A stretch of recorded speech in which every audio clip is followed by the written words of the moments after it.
My sister left her kids on my doorstep and disappeared for 2 days. I was on vacation and had no clue until she showed up accusing me of losing them.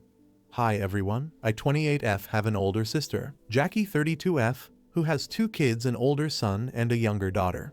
Her son is 14 and her daughter just turned 12 a couple of weeks ago. Their father is not in the picture anymore, and my sister is a single mother. I wouldn't say that Jackie and I are close, but we're okay. We aren't archenemies either, like some other siblings here. I guess you could say that we're just indifferent to each other. Now, about 6 hours ago, Jackie turned up at my house and asked me where her kids were. I had no idea what she was talking about because I hadn't even been at home for the past 4 days. I'd been away on a beach trip with my boyfriend, so I didn't understand what she was referring to. She told me that she dropped off her kids at my house 2 days ago and told them to ring the doorbell so I could take them in while she ran some errands.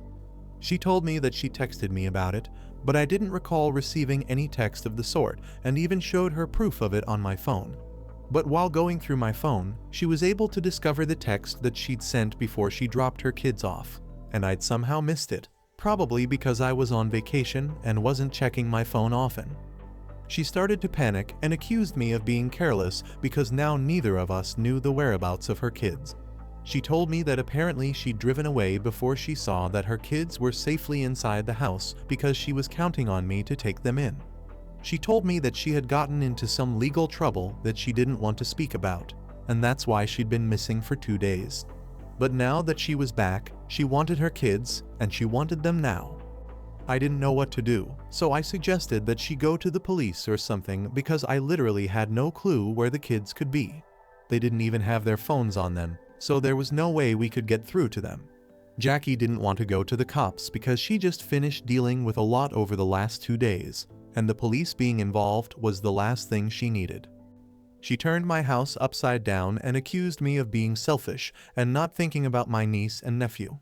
She said that she'd been counting on me to help her out in this tough spot, but I'd let her down.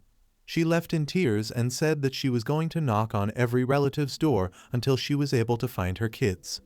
I feel like a total idiot right now, even though I don't understand how this is my fault. Ida for missing a text from my sister where she told me to take her kids in because I was on vacation. Update 1. Okay folks, it's been 4 days, and I finally have good news. I've been in touch with Jackie because I really felt guilty about not noticing that text, even though it wasn't my fault. Today, she told me that her kids had somehow managed to find their way to their uncle's house, and that's where they had been for the past couple of days. Now, this wasn't our cousin, but it was Jackie's ex-boyfriend's cousin, and he apparently had still continued to talk to his nephew online because he knew that his mother wouldn't let him stay in touch with him otherwise. I thought it was a little creepy at first, but then I realized that this uncle of theirs, Frank 28M, had practically saved their lives by taking them in Jackie's and my absence. Jackie apologized to me for behaving badly the other day and said that it was pretty out of character for her to freak out at people like that. And I agreed because she was usually a pretty level-headed person. She told me that she hadn't slept a wink in the past couple of days because she was so worried about her kids and where they were. I finally asked her why she hadn't gone to the police and what kind of trouble she had been in exactly before this, which required her to leave her kids behind. So she finally confessed that she'd gone to gather evidence against the company that she was currently employed in because she'd heard from a particular source that they were planning to blame her for embezzlement.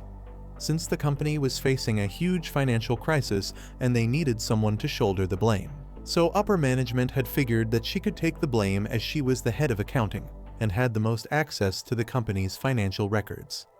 She knew that she'd be fired within a few days, so she decided that she would collect all the evidence that she could in her favor from the office. Then she even went out of town to speak to her ex-boss about this and asked him to be on her side if she needed him to testify against the company during the hearings. That took a couple of days, and she really did feel guilty for leaving her kids behind and not even bothering to check if they were doing all right during that time because she was just so frustrated with how this situation was turning out, especially since she'd always been an extremely honest employee.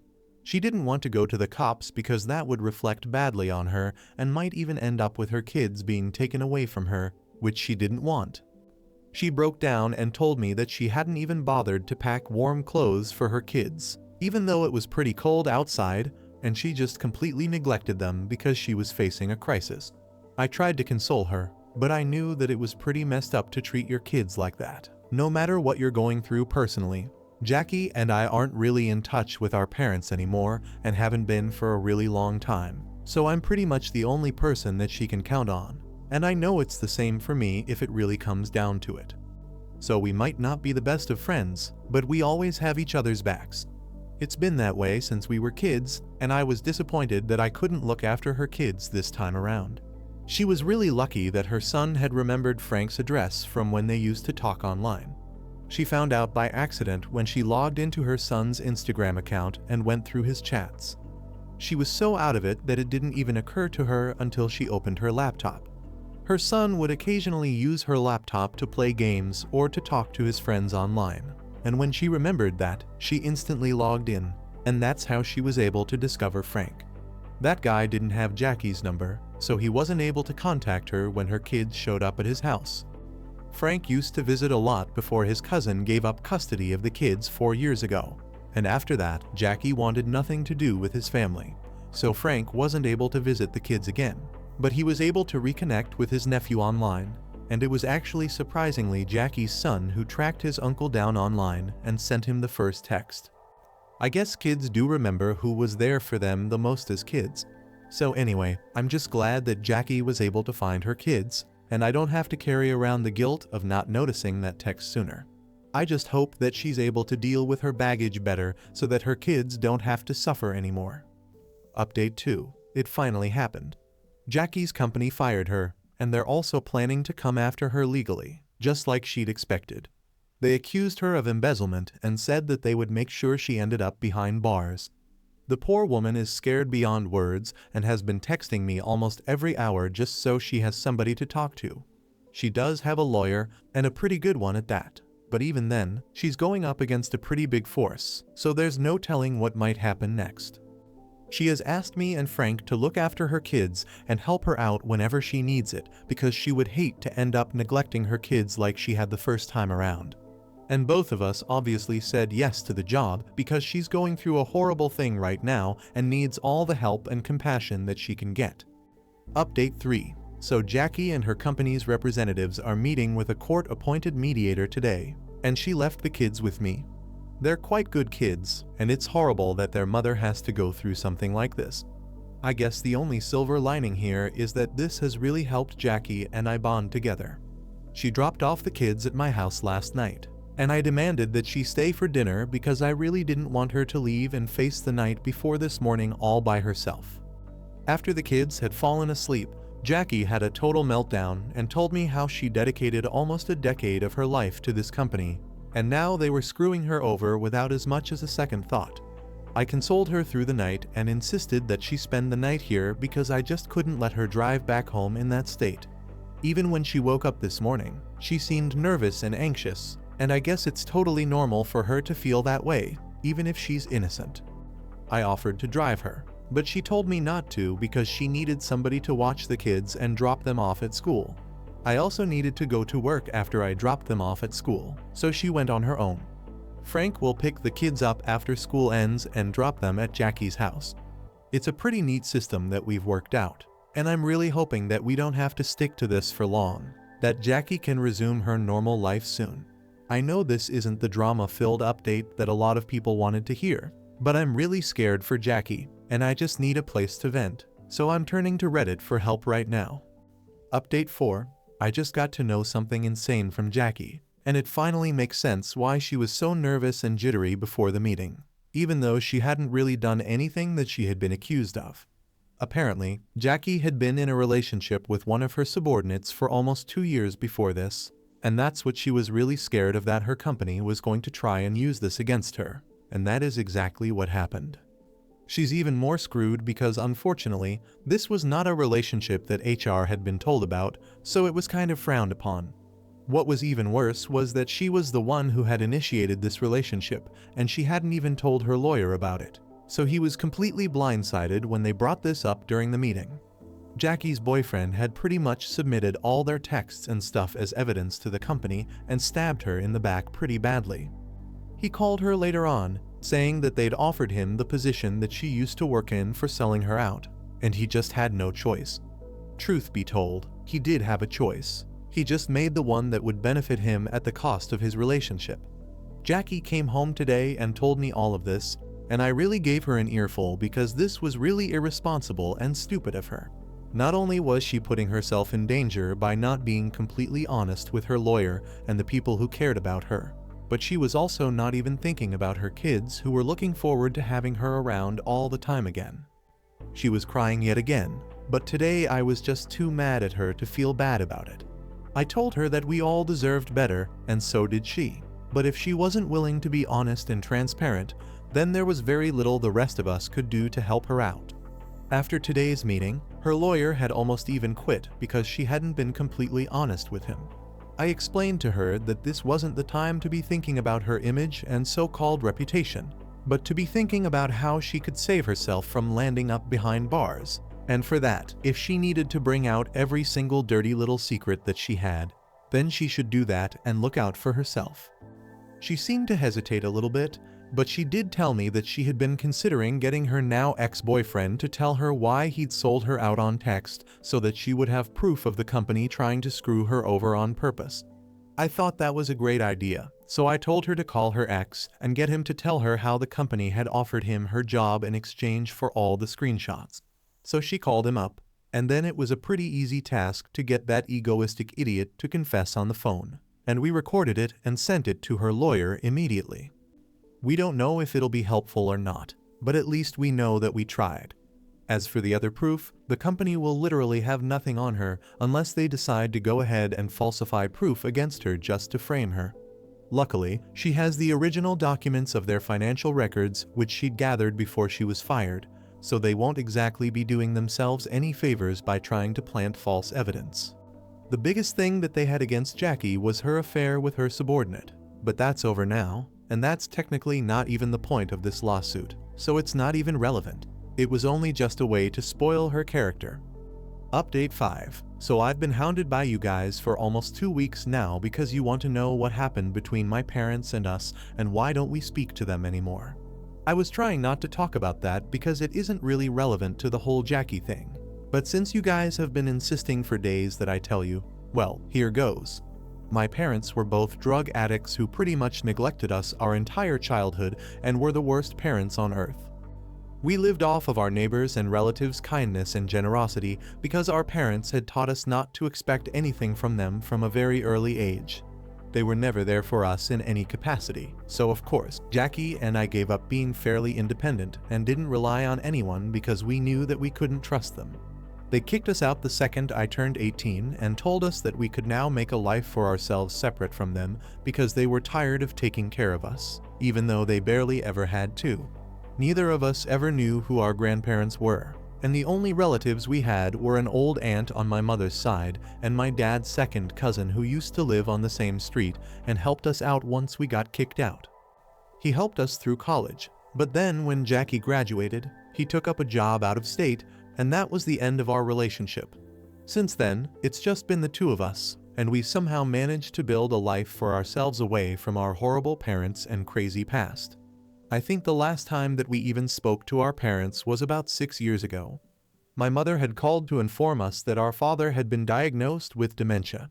She didn't invite us to come home or anything, and just told us that she felt like we should know because he kept asking about us. Jackie and I did think about visiting them once, but then we forgot about it because we got too busy with our lives. After that, we never received any other phone calls from our parents, and neither did we bother to go check on them. To be honest, we don't even know if they're alive or not, and we'd feel a little too guilty to go and find out at this point. So we've just let it be. Our lives are going on just fine without them. They aren't bothered about us, so we don't have to bother with them either. It's only the fair thing to do. Maybe that makes us terrible children, but honestly, they were pretty terrible parents to us as well, so whatever. Update 6. Hello to everybody who'd been following Jackie and my story. I told Jackie about the overwhelming response that we received. and she is eternally grateful for each and every one of you who bothered to write sweet comments or send supportive messages to her through me. She's finally done with the case and no longer has to worry about whether she is going to be there in her children's future or not. She came to an out-of-court settlement with a company where she was paid a substantial amount of money so she would keep her mouth shut about the false evidence and all the false accusations that had been leveled at her. She is no longer going to work there, obviously, and is already looking for new jobs, which should be easy given her experience and knowledge in her field. For the time being, she's using the money from the court case to pay her bills and stuff. She's finally back to living a normal life now, and I really couldn't be happier for her. It's been almost 4 months since I posted here for the first time, and since then, so many things have happened that I almost feel like you guys are an equal part of the journey that the two of us went through. Actually, 3 if we count Frank. All of us have a weird unspoken bond right now, and we know that we can always count on each other no matter what, because after what we've been through, I hardly think there will be greater challenges in the future that we won't be able to handle. Even Frank and I became pretty great friends over the past few months, because we would meet often when Jackie would be busy with her attorney and would need either of us to watch the kids. So it would either be him dropping them off at my house or the other way around. Eventually, we exchanged numbers and started talking to each other as friends. He's a pretty funny and sweet guy, and it's crazy that we met under such stressful and strange circumstances but still became such great friends in such a short amount of time. Jackie thinks that he has the hots for me, but I really don't think that's the case, and even if it is, he's really not my type, and I'm not looking to date, so it's never going to happen, and we're always just going to be really good friends. But anyway, coming back to the topic, Jackie's finally done with the lawsuit, and she showed those people where they belonged because they're the ones who ended up having to pay her hush money and also sign an NDA so they wouldn't have to worry about her dragging their company's reputation to the ground once she was done with it. They're lucky that she didn't want any more drama or legal trouble, which is why she took the money quietly and left the situation as it was. She told me that she's going to get therapy for both herself as an individual and family therapy with her kids because after what happened, she really doesn't trust herself to be a good mother and feels like she's going to continue making mistakes that are eventually going to affect her children pretty badly. I offered to let her move in with me for a while so we could. Well, I don't know what's going to happen, but I'm honestly just relieved that the worst is behind us now. Update 7. Hi, so it's almost been a year since the last update. And wow, I can't believe I'm back here after so long. I guess if you go back to my last update, I was talking about how Frank seems to be into me, but I said something about him not being my type. Yet, Jackie was very sure that we'd end up together at some point. It's crazy, but she was right. Frank and I have been in a relationship for almost 6 months now, and I just remembered about this thread and felt like I had to share this bit of information with you guys. So yeah, I guess he is my type. And even if he wasn't before, I can't imagine being with anybody else apart from him now. Of course, Jackie's very happy about all of this because I just proved her right, and she thinks that at least some good has come out of her insane goof up last year with her kids and everything. But she's doing a lot better now and working in a much more stable company in a better position with higher pay. She moved out just a couple of weeks ago, but she's moved just down the street so I can visit her anytime. And it won't be any different than her living here. Another reason that I don't mind her moving out is because Frank is planning to move in with me next week, and I couldn't be more excited for it if I tried. I haven't dated anybody in the past 5 years, so this is a pretty big deal for me, and I hope that this works out. I actually kind of know that it will deep down because Frank is just the best guy that I've ever met in my entire life. He is sweet and sensitive and so insanely funny. I can understand why my nephew contacted him the first thing as soon as he made his social media account. The kids are doing better as well, and my niece is actually at the top of her class right now, so that's something to be really proud of. My nephew isn't really one for academics, but is doing great at football, and if he keeps this up, he might even make the varsity team in the future. Everything is great now, and going through my post from last year just makes me feel so much more grateful for everything that we have now.